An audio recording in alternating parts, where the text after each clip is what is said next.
সকলো অলপ কৰিবা সকলো ছাত্ৰ ছাত্ৰী বহি যোৱা নিজৰ নিজৰ ঠাই সকলো ছাত্ৰ ছাত্ৰী মৌন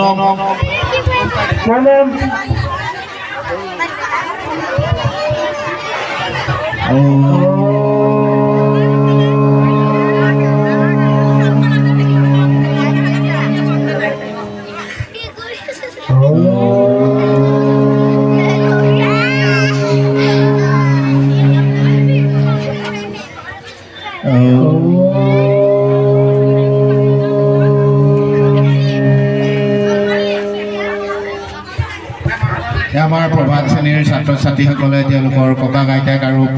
মাক দেউতাকৰ পৰা আশীৰ্বাদ লৈছে আৰু ককা আইতাকসকলেও তেওঁলোকৰ নিজৰ নাতিপুতি তথা পুত্ৰ আৰু ছোৱালীসকলকো তেওঁলোকৰ মন ভৰি আশীৰ্বাদ প্ৰদান কৰিছে।